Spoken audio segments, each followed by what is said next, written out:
To watch that account. Meantime, as Hillary Clinton and Donald Trump prepare to defend their economic plans in the first presidential debate on Monday night, our next guest says neither candidate has a plan to reduce the debt, and one plan would carry a much higher economic cost.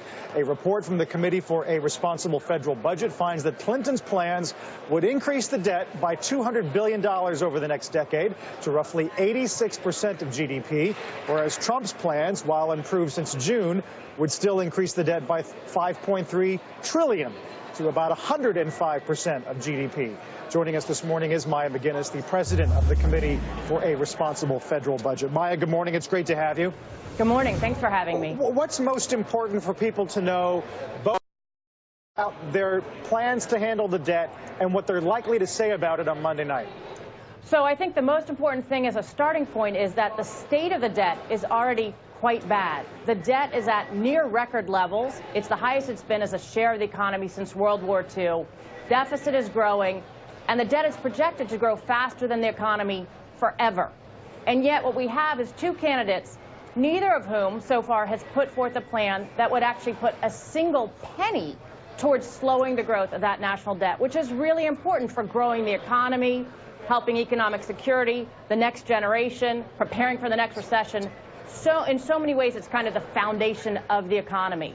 So what we're hoping is that we'll start to move towards hearing from the candidates that this is not only an important priority, but that they would put forth a plan that would actually have policies to reduce the debt gradually and in thought-out ways, but as part of an economic growth strategy. So far, we haven't heard that. Well, what's been the most promising germ of a promise in that direction? I mean, is it Trump's penny plan?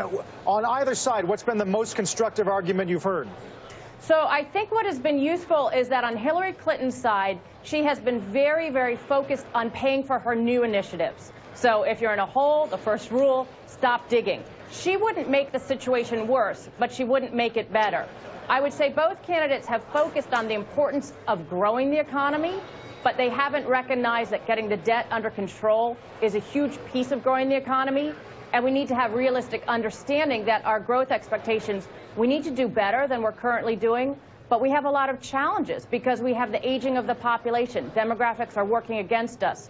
Productivity is slow, and we can't rely on overly exuberant promises of growth.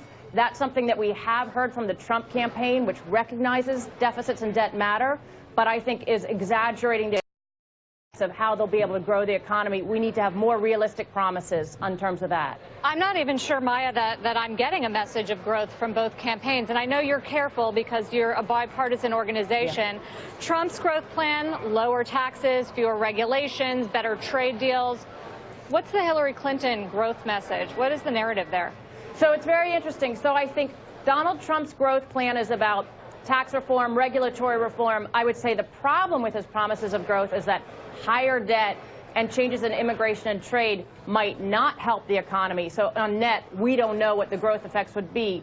The Clinton campaign focuses much, much more on using the government to promote growth. So they have initiatives on infrastructure, for instance, but it's more of a growth proposal that government could help.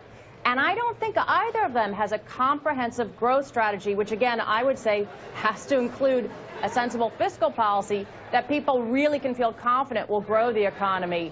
So I hope we'll hear more realistic promises about the various pieces of what would be necessary across the board. And again, we have to be realistic.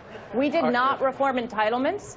Baby boomers are moving into retirement, and so we have more challenges on growth than we did a decade or two ago. But Maya, back to the headline numbers. I mean, $200 billion versus $5.3 trillion. There's no real comparison there. No, there's not any real comparison. The Trump campaign has a plan that would, under any realistic growth scenarios, balloon the debt quite dramatically. I will say it's much better than the plan that they had before. They've scaled back the tax cuts, and that's a step in the right direction, and I hope we'll see more of that.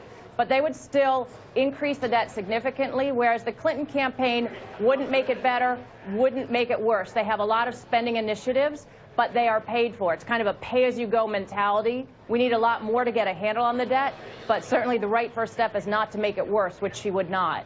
Finally, You know, we're coming off a week where we all talked about potential interest rate hikes. And although no one believes rates are going to go much higher anytime soon, I wonder if you can remind viewers of what that effect that would have on our ability to pay the debt back.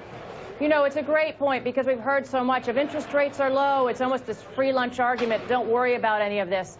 The U.S. is in a relatively vulnerable position because we have borrowed so much and we have structural borrowing. And if and when interest rates go up, let's say they go up by 1 percentage point over the 10-year period, that would add $1.3 trillion to the interest payments on the debt. So this is a huge vulnerability that we have, that when rates go up, our debt payments will go up. I don't care if you're conservative or liberal, spending more money on interest payments means there's less for tax cuts or spending increases or getting a handle on the debt. So that's something we don't want to be so vulnerable to, those increasing rates, which are certainly likely to happen at some point. Viewers should definitely take a look at your work. Maya, it's great to have you. Thanks again. Thanks so much. Maya MacGuineas with the Committee for a Responsible